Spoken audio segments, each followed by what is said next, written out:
Hello and welcome to today's Mind Your Career webinar. My name is Adam Sylvain and I work with the Alumni Career Development Team here at the University of Chicago in Hyde Park. I'm delighted to welcome you to our webinar entitled 3 Ways to Work More Effectively with Your Team. I'm also excited to introduce certified career coach Hallie Crawford. Hallie is a career coach, speaker, and author from Atlanta, whose coaching company helps people identify, land, and succeed in their dream job. She moved to Atlanta 20 years ago from Chicago to escape the cold and be closer to family. Sounds like a smart decision. For the past 18 years, Hallie's team of coaches have helped people of all ages worldwide achieve their career goals. She's published numerous books and is regularly featured as a career expert in the media, including on CNN, Fox Business News, and the Wall Street Journal. Hallie has an undergraduate degree from Vanderbilt University and a master's degree from the University of Illinois. Without further ado, it's my pleasure to cede the floor to Hallie. Thank you, Adam. That was perfect. And yes, it was a good decision, especially after the few weeks. I hope everyone in Chicago and anywhere else that has been affected by all the winter weather is doing okay. We were lucky to have the Super Bowl, obviously, in Atlanta this weekend and have pretty warm weather considering. So I am happy about it, especially these days. So thank you for joining us today. We really appreciate your time. And just so you know, as I'm talking today, I'm going to be looking a little bit to my left, just as I advance the slides as we go. And if anyone has trouble hearing me or anything else, Adam, if you could just kind of keep me posted, that would be fantastic. So I am Hallie Crawford. I'm a certified career coach, speaker, and author based in Atlanta, Georgia, as Adam said. And we are going to be talking today about 3 ways to work effectively with your team. And one of the things that I want you to know first, and I'm going to go to this first slide here, is that I know how it is to work effectively with your team, but also to not work very effectively with them, because I have been in business for over 18 years. I know some of you might be thinking that sounds crazy because I sound like I'm 12. I'm actually 45 and I have an 11-year-old son. And I absolutely love what I do as a career coach. And when I first started my business a long time ago, before this website that is on the page now, this is our current website, but a long time ago when I started my business, it was actually in Chicago, and I had no idea what I was doing in terms of, managing people and managing vendors for my business. I started on the first day. I remember vividly looking out of my condo in Chicago and uptown, looking out over the gorgeous lake and thinking, oh my goodness, what am I doing? And how do I figure this out? And fortunately, over time, I was able to figure out how to work more effectively with the people that I brought on to my team and my staff of coaches, resume writers, and also the vendors that work with us as well. So that is exactly what we're going to talk about today with you all. Not just the things that I have learned over time to work more effectively with my team, but also the tips and tools that we use with all of our career coaching clients every day to help them be more effective in their workplace and work more effectively with their team. We have a very high client satisfaction rating, so we know what we're doing in terms of management. And one of the things, and I'll advance to the next slide here, but one of the things I wanted to let you all know is that the tips that we're going to be providing today, they will go they run the gamut, if you will, from whether you are a manager, managing employees, and if you're not, though, working with your teammates, these are going to be effective for those purposes as well. So it's not just kind of one or the other. These are skills that you can leverage almost in any situation, okay?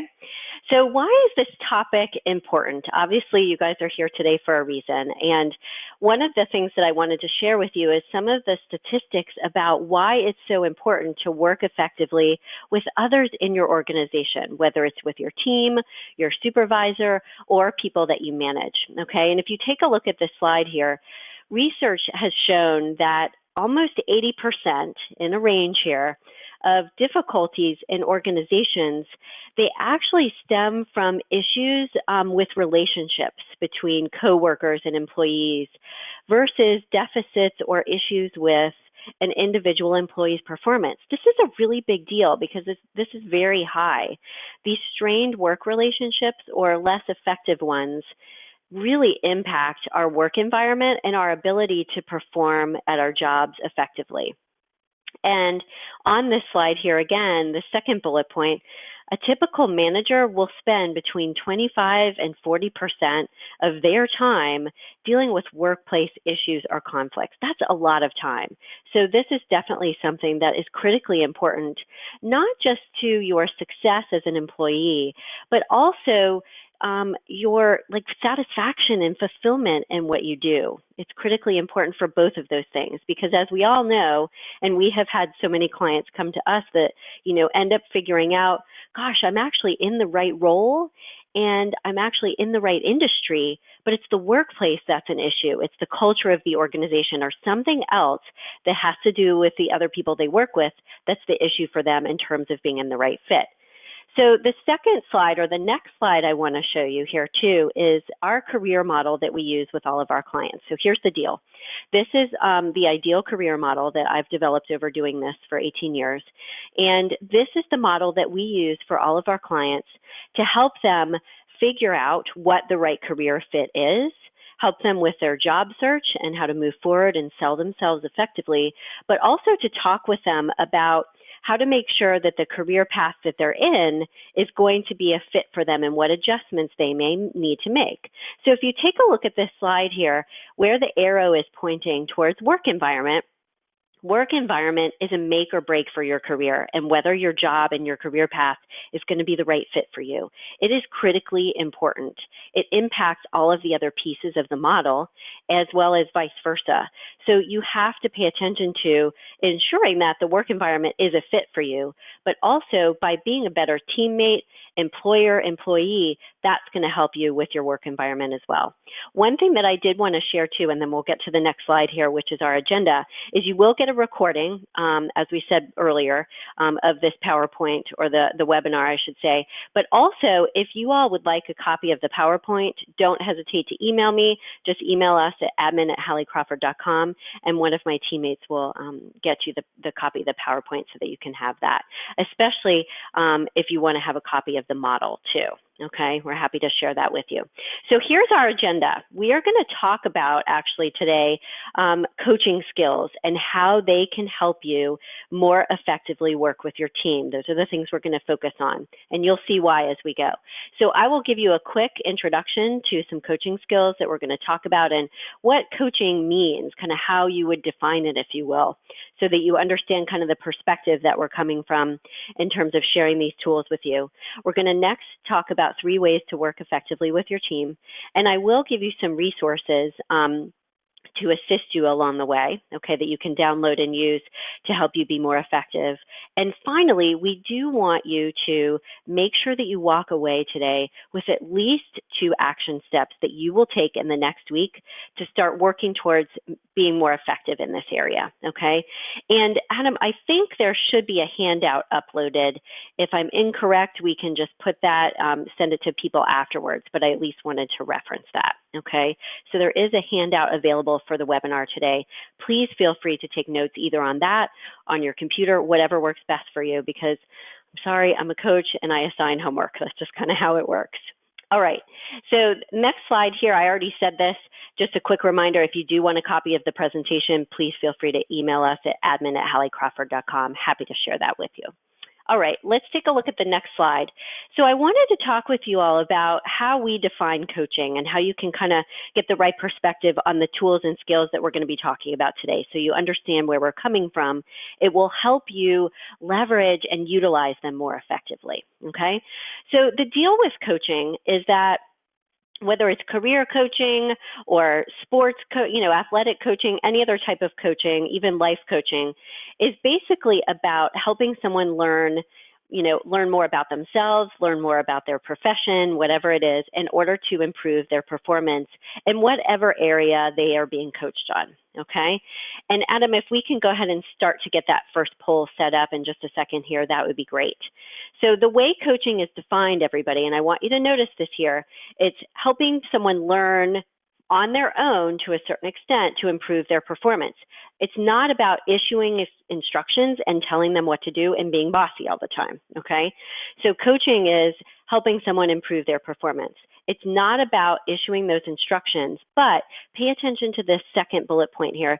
It's more about helping someone figure out their own answer if that's possible for them, showing them how to do something, demonstrating it, giving feedback, explaining something, or encouraging them, okay? So I'm curious here first with our first poll, if we can bring that up. I'm curious how many people on the call today have learned about coaching skills in some way, shape, or form, even if it wasn't like through a formal course. And if they've learned about, or if you've learned about coaching skills for professional purposes, just kind of curious about that.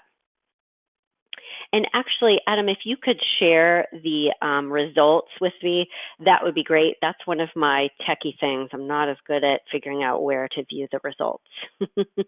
Plus, I think it's a little bit of my eyesight's going. After 40, things kind of go downhill.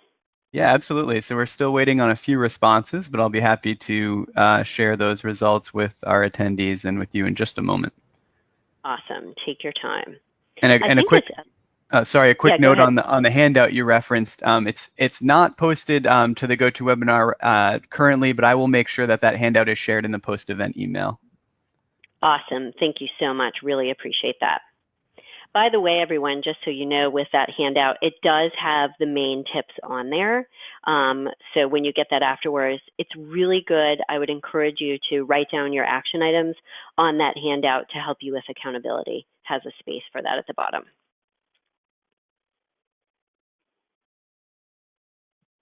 All right, so ready to share the results. So we have 31% who say that they have learned about coaching skills for professional purposes in some capacity, 54% who said no, and I'd like to give that third option of I'm not sure. And we did have 15% who aren't sure about what they've learned in this area.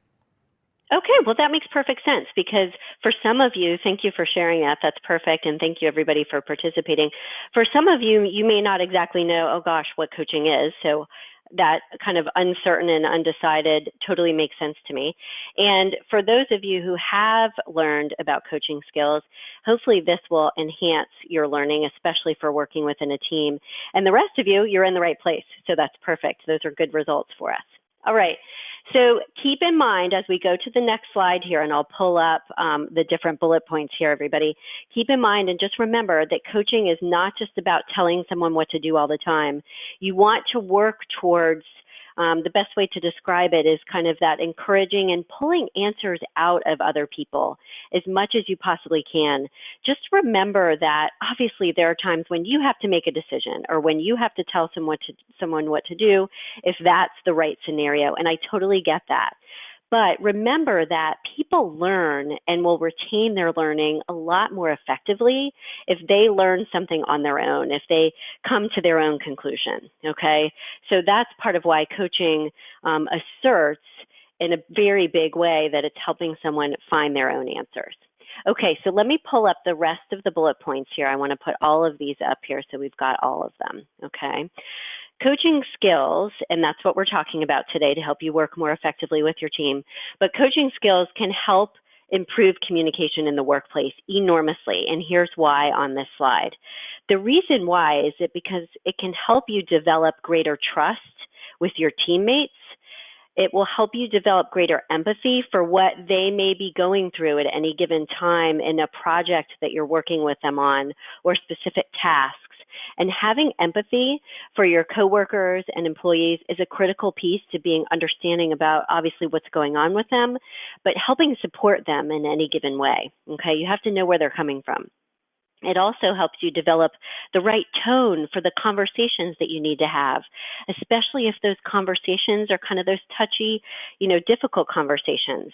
It also, these communication skills help with greater honesty and being more direct in the workplace.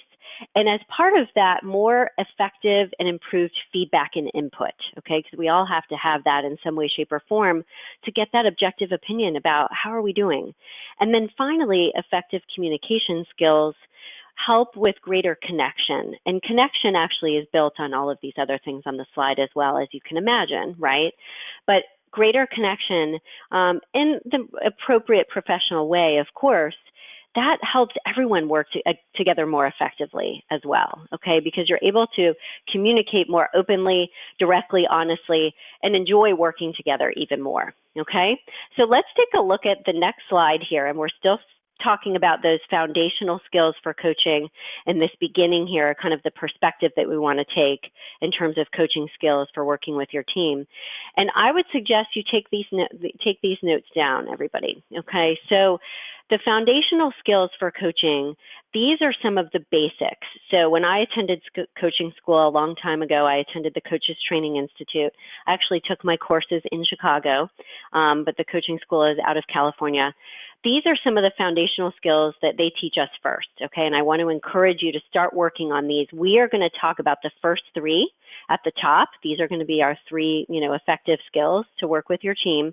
But I'm going to touch on the last two kind of briefly at the end as well, okay? So designing the relationship and designing, agreeing about how you're going to work together effectively, that's the first one. We'll talk more about that one today. Effective and active listening, curiosity, and how you can use and leverage curiosity in order to pull answers out of people and develop that greater connection. We're going to talk about intuition and also self-management as well.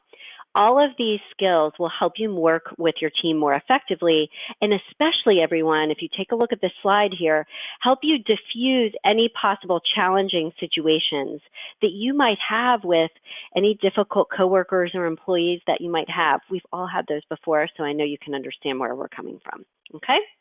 All right, so let's go to agenda item number 2 and the 3 critical coaching skills, the 3 ways to work more effectively with your employees or coworkers and team.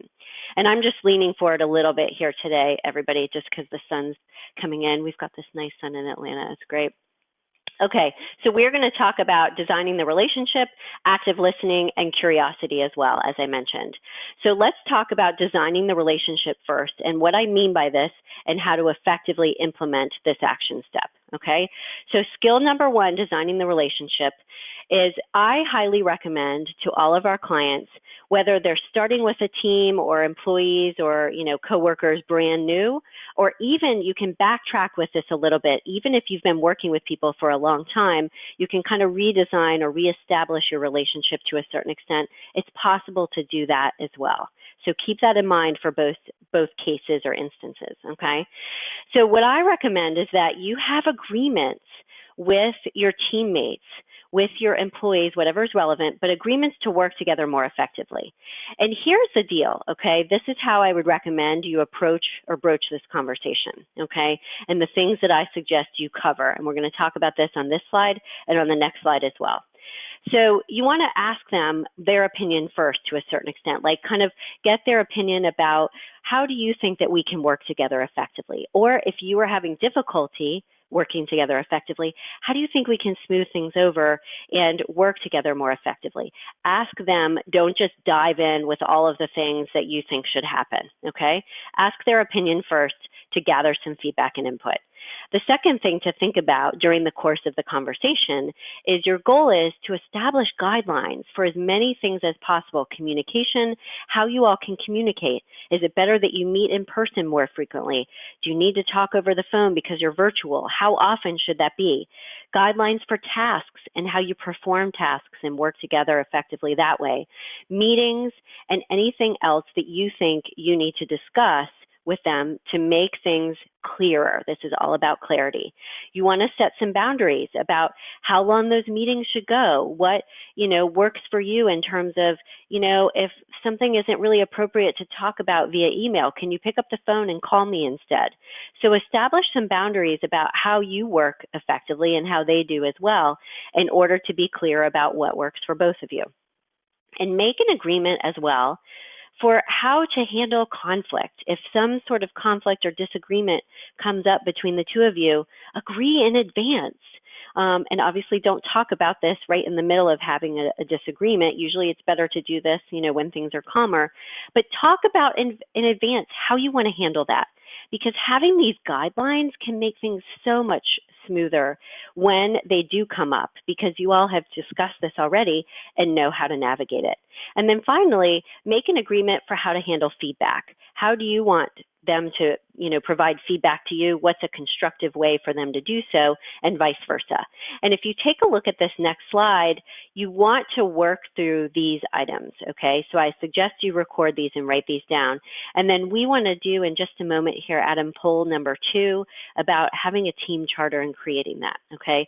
So these are the things that I recommend you work through in terms of your agreements together. The objectives that you need to, or goals that you need to achieve during the course of this project or whatever it is you're working on, and the tasks that you both need to perform, by the way, based on your strengths and what you're good at. The roles that you play based on your strengths and your personality type is, one of you more of a leader and one is more of a follower, one is more maybe big picture, one is more detail oriented. Pay attention to what you both bring to the relationship and to the work environment and play to those strengths.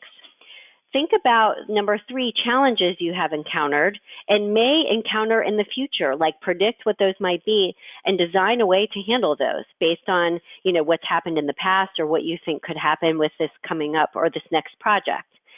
Talk about milestones. How are you going to know that you're accomplishing what you need to and moving forward? What are the ground rules that you have for meetings and communication and anything else, like we talked about a little bit on the slide before? This will help ensure that things go a lot smoother during the course of your relationship. So if we can pull up the second poll here, and if you all would go ahead and participate in that, that would be great. What we call an agreement like this with our team, whether it's with one other person, by the way, we encourage you to do that one-on-one with people, but we also encourage you to have a team charter for your entire team, all of you working together, okay? We're curious how many people have developed a team charter, something like this, and we highly recommend it for every single team that you serve on, because you need it through the very beginning of when that team is formed and started, all the way to the end to completion. It will help ensure that you work together more effectively. So if you could complete the poll, that would be great. All right, I'm ready to share our results. So we have 18% who said that yes, they have developed a team charter. We have 71% who say no, they have not, and another 11% who are unsure whether they've gone through this process before. And just one final note on that handout that we mentioned, it is now available for everyone to download from the handouts tab on the control panel. So for anyone who would like to be taking notes and following along with that handout, that is there for you. And I will also still attach it to that post-event email as well. Thanks, Adam. That's awesome, because I realized too after I said that earlier that I mention it a lot during the course of our webinar. So it is good to have it. I really appreciate that. That's awesome. Okay. So by the way, everyone, there is a model that we have for the different components that you need to cover and ensure that you have present in a team charter. Please feel free to email us for that. I'd be happy to share that with you too, so that you make sure you cover everything. The next slide, though, that I want to share with you is it's a very simple model. It's the 4 needs of followers. And this comes from the Gallup organization, which owns and runs the Strengths Finder assessment, which a lot of you have probably heard about before.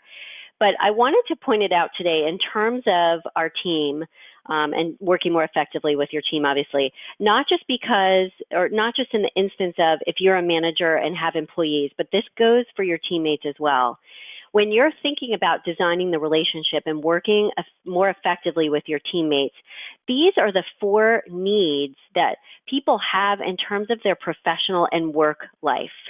And they need to be filled in some way, shape, or form.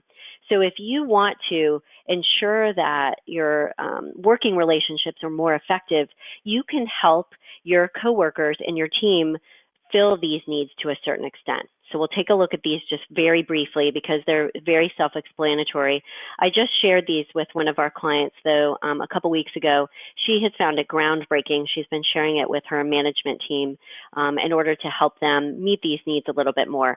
But all of us professionally have a need to have a sense of trust in their leadership, trust that their leadership has their back, has a clear vision, We'll respect their boundaries and confidentiality. We need to have a sense of trust in our organization to a certain extent. And this was where honesty, integrity, and respect comes in. And you need to show those things or demonstrate those to your employees or coworkers. Next, on the bottom left, we all want to have a sense of stability in our careers, especially if there's a merger or something else going on that can kind of shake that up. We want to have a sense of security in our jobs, a sense of strength from our leadership and our management, that support and a sense of peace, that things are going to kind of stay the way they are, or at least to a certain extent, even while we're innovating and making changes. Compassion here at the top right, we want to have a sense of caring that our organization at least cares about us to a certain extent. The same client that I was referencing just a few minutes ago, she just got an email from her organization, and they just went kind of top down, and based on people's age and the tenure there at their organization, they send an email saying that they can volunteer to separate from the organization. She was really offended because she has been there for almost 20 years and has given her, blood, sweat, and tears to the organization. And at first she was very upset and felt like just a number. And when she found out, though, that she was just a number, they didn't pay attention to what names were on the list, that really offended her sense of that the organization, was caring about her. So this is an important piece too. We want to have a sense of friendship or camaraderie, however you want to say it, whatever is most important to you professionally, happiness and a sense of enjoyment from our career path as well. And then finally, if you take a look at the last one here, we want to have a sense of hope that our organization and our department and our team is going in a direction that we want it to go in, that our values are aligned with our organization, at least to a certain extent, faith that things are going to be okay, and guidance from the leadership too. So these are 4 things that you can consider when you're thinking about, okay, where can I improve some of my relationships with my teammates? What of these pieces are maybe missing completely or just not going as well as you would like them to? This can help give you a clue to what may be going on and what needs to be improved. Let's take a look at the next slide. Finally, we're going to close with designing the relationship. So this first skill, the reason why, improved professional relationships are so important. We want to make sure that we continue to improve those relationships because it helps empower each person to take responsibility for not just their tasks, but how they're behaving at work. It establishes clear boundaries, these communication skills we've been talking about. It establishes clear communication, like guidelines, if you will, and boundaries for what we call like a safe space for people to work in, where things are confidential. We're going to be given feedback, but it's constructive feedback, and not be berated, okay? And by the way, the third bullet point here, when you're writing up your team charter or your agreement with one of your other coworkers, you want to make sure you periodically update it because needs and situations will change over time, and you just need to make sure that everything is up to date based on what's going on, okay? All right, so let's move to coaching skill number 2 to help improve communication and relationships, and this is active listening. So here's the deal with active listening, okay? Everything in the workplace, as we all know, it involves communication, and things can go either very, very well or very poorly based on how that communication is going. Two-way communication like this, the kids playing telephone on the slide here, I just had to use this photo because it's cute, but two-way communication is critical because it impacts efficiency and effectiveness enormously. It can't just be one person, talking and the other person, that's it, talking over each other, okay? So there are 3 levels of listening, and I'm going to pull this slide up and bring all of this up here so we've got everything in one spot. And then on the next slide, we'll have our third and last poll. But there are 3 levels of listening, okay? This is what we use with all of our clients. Level 1 is internal listening. This is your own inner voice. I'm hungry. This meeting is boring. We're wasting our time. Whatever it is, your opinion or judgment about what's going on or whatever your personal needs may be at that time. Or it could be, by the way, thinking about what you want to say next. That's internal listening. We want to minimize that as much as possible because if that's going on, you're not over there with the other person. Level 2 listening is focused listening. This is focused on the other person. It's listening to the words that they're saying, by the way, okay? But it's not just about listening to the words. It's also about the nonverbal communication that they're giving you. Like if they're saying yes, but they're making this face, that means that something's going on. It's their nonverbals. And also the nuances in the conversation. That is focused listening or level 2 listening. You want to be as much as possible, and then we'll move to the next slide here, in focused listening, but also what we would call level 3 or global listening, okay? So here's the deal with this one. This is the energy between the two of you. What's going on kind of in the space, if you will. This is where you need to use your intuition and notice how the energy is changing, any shifts in attitude that you might have or they might have, and the mood and the tone of the conversation. This is critically important, everybody, because you need to not just pay attention to what they're saying to you, but also what's going on and if you need to improve kind of the space. This is a good example of this would be when if things are getting really tense with your team or in a meeting and you feel like we need to just take a step back here to improve the tone or take a break and come back when we've chilled out or when, you know, we can think about this in a different way and have a fresh perspective, that would be a good example of when you would be using global level 3 listening, okay? So the third poll here, Adam, if you could start pulling that up, that would be great. We want to ask you, and it's actually the very bottom here because I changed this so that it's a scale of 1 to 5, okay? How effective are your listening skills on a scale of 1 to 5 based on what we've talked to you about today? And I'm going to share with you how you can improve your listening skills. And then on the next slide, we're going to have a scale that you can download as well. So how to improve your 3 levels of listening, but get more into that global listening, is to set the tone of the conversation before you dive in, especially if it's going to be one of those difficult conversations where you have to give someone tough feedback or it might be touchy. Set the tone of the conversation before you start. Let them know, hey, I need to talk to you about something that may be a little bit touchy. Is it okay if I talk with you about it right now? Ask permission. That will help ensure that the conversation goes much more smoothly than it would otherwise. Don't just barge right in and go for it, okay? And the other way to tune into the 3 levels of listening, or the last 2, I should say, is to slow down a little bit when you're talking or working with your team. Be quiet sometimes. Still your body a little bit, calm down, and, you know, get into your body, if you will. And don't step over things that you feel like if you have a sense that, you know what, we need to bring that up or we need to talk more about that, don't step over it. Listen to your intuition and slow other people down if needed, if you feel like there's stuff that's coming up that you guys need to cover.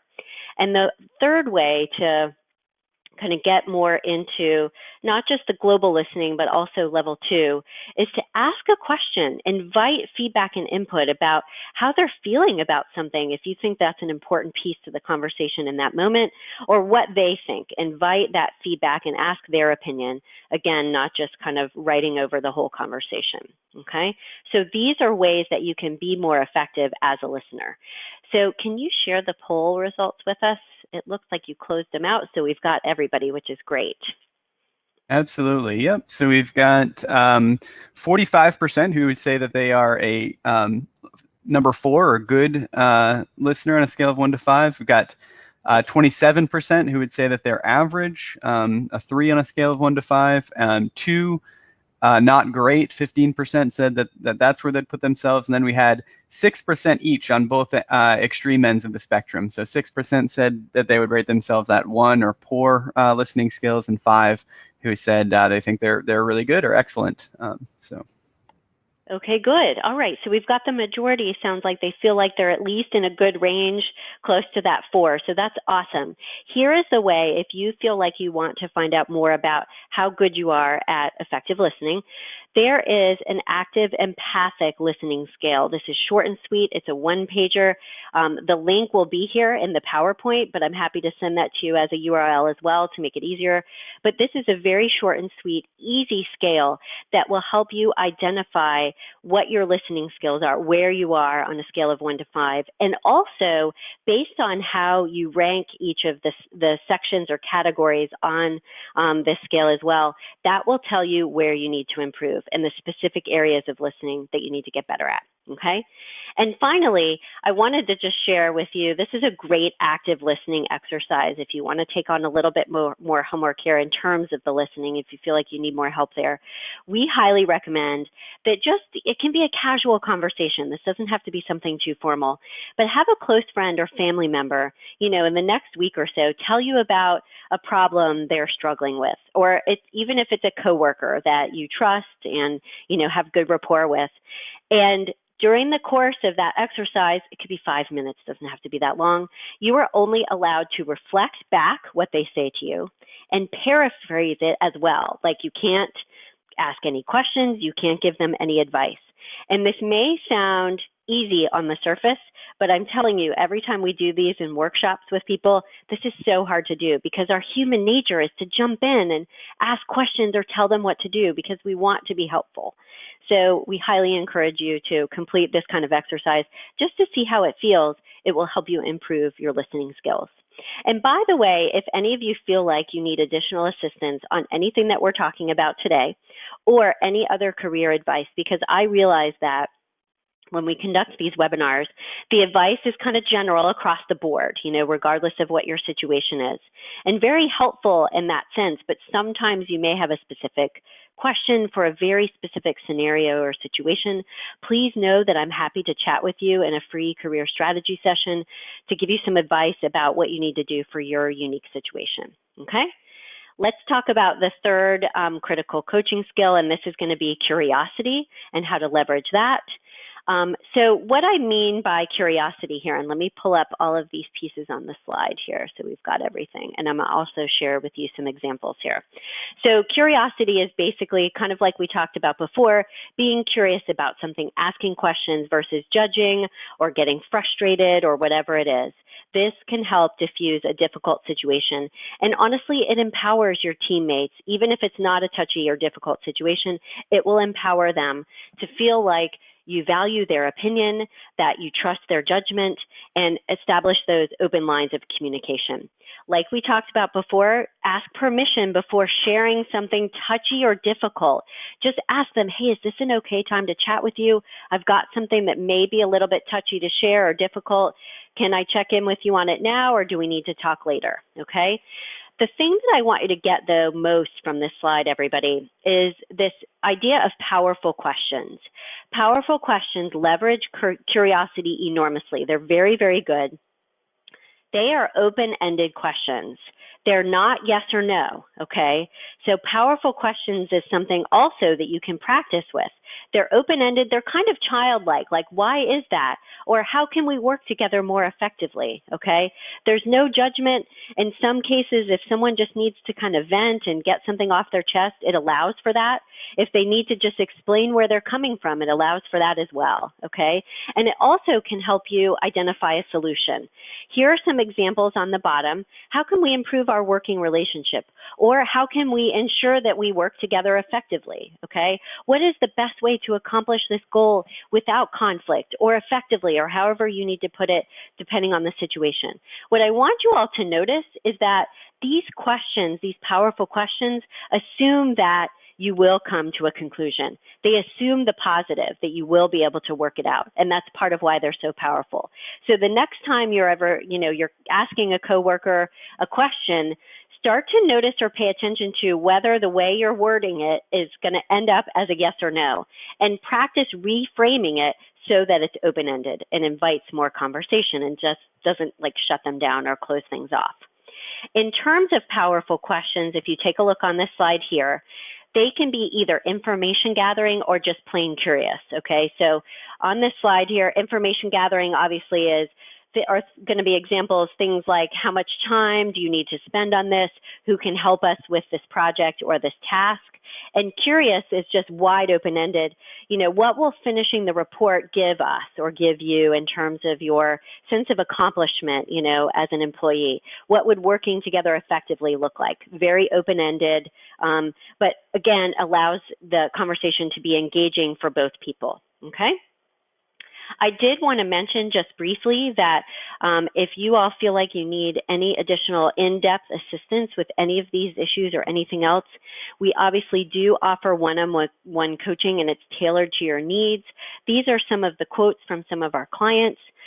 We do very good work with our clients, and people are very happy with our results because it's been so long since we've been doing this. These are some of the organizations where people have secured positions.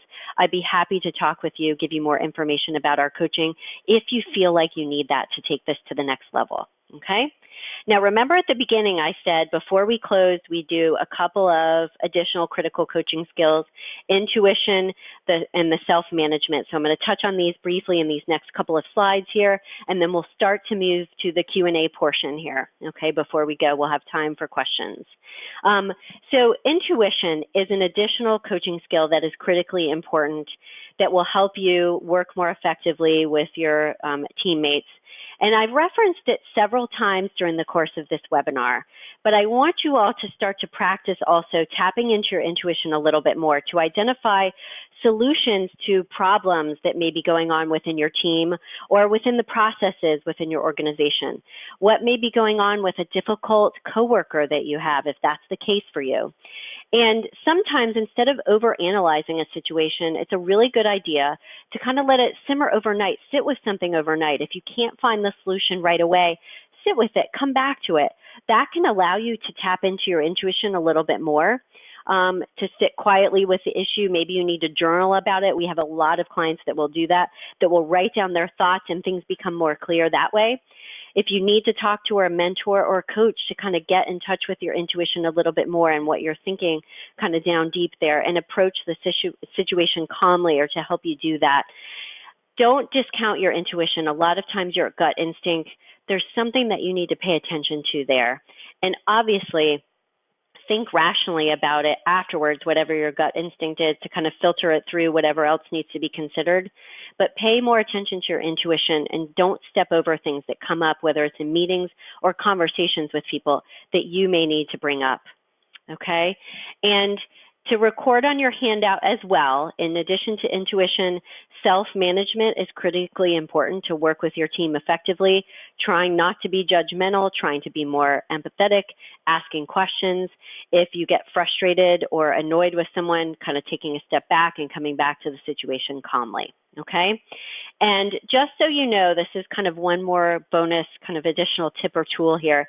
For effective assertive communication, this is a basic kind of 3-step formula to follow in order to be assertive in your communication, but not too overbearing, but also not too passive. You want to make sure that when you're in a conversation with someone, to be assertive, you want to still show understanding and empathy to them. You want to make sure that you state the facts of what's going on instead of having an emotional reaction and talking about emotional things. And you also always want to offer a possible solution or resolution. That will help you have an effective conversation each time you speak with someone, okay? All right, let's move to taking action here, everybody. The sun is beating into my office, which I just love, but want to make sure that you can see me okay too. So let's move to, everybody get out your pen and paper for me, please. And I want you to think about action steps that you will take in the next week. 2 action steps is what we're going for. Feel free to share those in the chat box in addition to questions if you'd like to. 2 suggested action items here could be to complete the empathic, I should say, listening scale. Take advantage of the free coaching session that we're offering. It could be to practice the effective listening exercise with a friend or family member like we talked about. So go ahead and take a moment now, everybody, to think about 2 action items that you will take, okay? And as we move to Q&A and as you're thinking about those, I just want to share with you kind of as a quick pause, like close before we actually close. The greatest risk in life is not taking one. I always share these during the course of my webinars and speaking engagements because all of these action steps, I realize, involve taking a certain amount of risk. Some of this stuff may seem hard to do and easier said than done. I totally get that. And what I always remind myself of when I am kind of in maybe it's a difficult situation, or I need to step outside my comfort zone, even if it's not a touchy situation, but I need to push myself. I always think of, at the end of my life, do I want to say, I tried, even if I failed, or that I didn't try at all? And what did I want to tell my grandkids, for example? And you know the answer. I wanted to say that I tried and at least did my best, even if I fell flat on my face, versus I hid out and I didn't take the risk. So keep this quote in mind: the greatest risk in life is not taking one. This is kind of my mantra, if you will, to push yourself outside the comfort zone and try this advice and these tools that we've shared with you today, even if some of them feel a little bit uncomfortable. Okay, so let's go ahead and move to our Q&A portion. And if you all can start to think about any questions that you have, please feel free to share those in the chat box. And also, by the way, if you can't think of a question now, or you think of something later, or if we don't have time to get to your question, please feel free to email me. I'd be happy to answer anything via email as well. All right, Okay, fantastic. Well, we do have a few questions coming in, and just an invitation for anyone else. If you haven't written your questions in yet, please type them into the questions box now, and we'll get to as many as we can in our remaining time here. So the first question, do you have any specific recommendations regarding effective teamwork for someone transitioning from fully remote work to an office environment? Oh, that is such a great question, because so many people work remotely, obviously. So you need to, obviously, the main deal is you need to make the transition from, having kind of a buffer, if you will, between yourself and the people at your workplace. And now, okay, it needs to be effective communication in person. And sometimes that can be a little bit more intimidating for people. So what I would do is, especially with the touchy situations, remember the tips that we've talked about, how to handle that conflict, because I think more conflict can actually come up when you're in person and in close quarters with people than it can otherwise. So be mindful of those, and also be mindful of what types of conversations and topics you need to touch on with people in person or over the phone, because if you're working, remotely or were before, a lot of the times, obviously, you're dealing with phone or email. So be mindful of, sometimes I need to walk down to their office, and that, with a touchy topic, obviously, that's going to be more important than just picking up their phone or the email, or using email or IM, which you may be used to. The second thing to think about is putting yourself out there more to connect with people in person, which is something you wouldn't have been used to before. Relationships can be even more well established that way. And so taking the time to go out to coffee with people, take them out to lunch, or whatever it is, but taking the time to get to know people in person, and each person on your team, to make sure that you get to know them outside of work a little bit, obviously within reason, but not just talking about work topics, so you can solidify those relationships. Those are two things that I would pay very close attention to. And be mindful of, if you're tending to shy away from that in-person, interaction because you're not used to it from working remotely, ease yourself into it, okay? It's okay if it takes a little bit of time. All right. Well, these are some really great questions. I got another one here. How do you diffuse adverse energy within a group dynamic with an unwilling or non-communicative team member? That is so great. Good question. So what I would do in that situation, especially, if it's happened a couple of times, I don't know that I would address it within the group right then. The first thing I would do is I would just try to get through that meeting or whatever it is going on at the time. If you can take a break and come back in a few minutes, that's one way to handle it. But I would talk to the team member who is being difficult one-on-one outside of the room. After or before the next meeting, whatever is appropriate, because you need to try to diffuse the situation with them one-on-one first. It's much harder to do it in a group, okay? So I would pull them aside after the meeting, for example, or before, and find out, before the next meeting, find out what's going on with them. What are they feeling? What do they need? Try to be empathetic and give them feedback if that's appropriate for your role with them, though. Give them feedback about what you need to be different in the next meeting so that it's more effective. If it's happening in the moment, what I would do is, if it's appropriate and comfortable enough in that setting, kind of depending on the group and the dynamics there, but I would invite them, to speak up, again, if it's appropriate, and say, what's going on? What do you need? What needs to be different? Are there issues that you're having that we need to help address?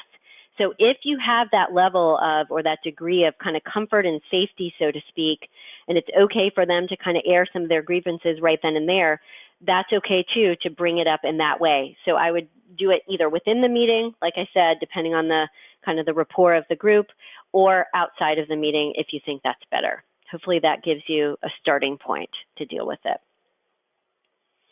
All right, I have another tricky question here. These are really good. So how do you Yeah. handle adversarial conversations with a person that causes conflicts with everyone, including lying and sabotaging work when they manage the perceptions the manager has of people? So I guess this is somebody who has a certain amount of power and leverage within the team, but yeah, how do you kind of handle those adversarial conversations? Okay, so I again would do it one-on-one because people can get too defensive and more defensive in a group. Pull them aside, set up a time to talk with them, let them know you need to talk about a few important pieces, or important topics. You don't need to let them know what it's about, because in some cases they may just build up their case and get defensive. But at the beginning of the conversation that you have with them, I would have it in person for sure, if that's possible. At the beginning of the conversation, I would let them know and set the tone that, look, I need to talk with you about some very critical, important issues that might be kind of touchy, though. And I need you to please be open to feedback for me. And I just want you to know this is what's coming. So is it okay if we talk about this for a few minutes? Okay. And you're asking their permission, by the way. Like if they say, no, it's not okay, and they get frustrated right away, you can ask if it's okay, and if it's appropriate for that situation to say, okay, then, if you need a night to, if you want me to give you the feedback and you need to think about it overnight, that's fine. We can continue the conversation tomorrow. But the bottom line is you don't let them out of it. So you're asking permission more so to find out how much you want to cover with them immediately versus later, and also if right now is an okay time for them to talk, or if they'd rather talk at the end of the day. It's not because you're letting them out of the situation. So give them kind of a heads up of what's coming, and I would ask them first what's going on with them. So how are you feeling about work? What's going on? It seems like you've got some issues or some concerns. Let them vent and get it out as much as possible. If it becomes, if it gets to a point where they're being abusive to you, that's obviously inappropriate. You need to stop the conversation and go to HR and find out if you need to have a third party in there, whether it's HR or someone else. Usually HR is the right person. If there's going to be something that's really touchy that's coming up that you need to have like an objective opinion observer, a third person in the room. There's nothing wrong with that as well if this has been going on for a long time. But let them get it out and then go through your points with them, get their feedback right then and there of what they're thinking, and make sure that you hold their feet to the fire of what needs to change, but solicit their feedback about if they're willing to change and what they think may need to be different, okay? That's a very big topic, obviously, and I tried to give kind of generic advice to all situations. I'd be happy to talk with you about it more because given what you shared, it sounds like it's a very difficult situation. So I'd suggest chatting with me for a few minutes over the phone about it so we can get into the nitty-gritty. Great, thanks. I think we have time for maybe one more question. Sure. You've talked a lot about these strategies and kind of coming at it from another angle Mm-hmm. of kind of the hiring and screening process. How can you anticipate some of these things, in terms of effective team management and team communication when you are hiring or screening potential new candidates or team members? So can you, and of course my dog who's at my office with me today has decided to play with his toy. I apologize, everybody. I will talk over it. But Adam, so can you repeat that? How can you use this communication to effectively screen people? Well, kind of thinking about all of the things that you've covered, in these three ways to, work more effectively within your team. Is there a way that you could kind of make this process easier or anticipate some of these things, make these communication and this work within the team easier at the outset by maybe identifying the right people or going through some careful screening of Great. candidates? Got it. Good. And I apologize. I needed to deal with him. So that's a great question. So it is the ideal candidates. You know, that's one very important piece to the whole process, obviously. But when you hire someone, obviously, depending on who it is and, you know, how you're handling that scenario, I would develop the team charter, like develop and design the relationship in advance, like we talked about at the get-go, so that you guys can determine, okay, what's the most effective way for us to work together. So it is a little bit about screening candidates, making sure that you're finding people that have the right personality type as well as the right strengths for the role and the organization and have the same values, but also ensuring that once they get started, when you have hired them, make sure that you set the relationship up for success at the very beginning, finding out what their strengths are from the get-go and what their personality type is and how you can work most effectively with them, okay? So that's a really great question. You guys put me on the spot here in a good way. Thank you for those very thoughtful questions. Absolutely. Well, thank you, Hallie, and thank you to everyone for participating. We hope that you'll join us again throughout the month of February. We do have two more upcoming webinars this month. The first is on Wednesday, February 13th. We will host a Career Pathways in the Humanities, an alumni panel discussion that will explore non-academic career paths for humanities PhDs. Then on Thursday, February 28th, we have a special program for alumni parents. This is titled Admissions 411, Tips to Help You and Your High School Student Navigate the Process. So for this webinar, we'll be joined by UChicago's Director of Admissions for a webinar designed to educate parents on the admissions process for highly selective institutions. And then one final plug is for April 9th, 2019, which begins the university's annual Giving Day. We invite everyone to consider making a gift of any amount, as well as helping to spread the word so that together we can make Giving Day 2019 a tremendous success. And with that, thank you again, Hallie, for everything that you shared today. Thank you to our attendees, and have a great rest of your day and rest of your week. Thank you, everyone. Have a great day.